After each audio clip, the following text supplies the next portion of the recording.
In this video, I will show you how to fix DirectX error on EAFC 25. Search for DirectX download on Google. Click on the official Microsoft website to ensure a safe download. Download and run the DirectX installer and follow the prompt until the installation is finished. Then restart your PC and try launching the game again.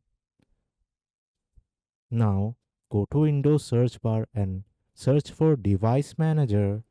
Find and expand display adapters to see your graphics card. If you have a dedicated GPU like NVIDIA GeForce or AMD Radeon, note down the model name.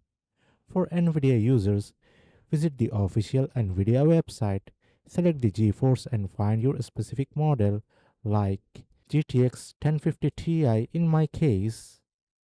Download and install the latest driver. For AMD users, visit the official AMD website, select Radeon RX series and find your GPU model. Download and install the latest driver. So that's it. After updating DirectX and graphics drivers, your game should run smoothly. If this video helps, like, share and subscribe.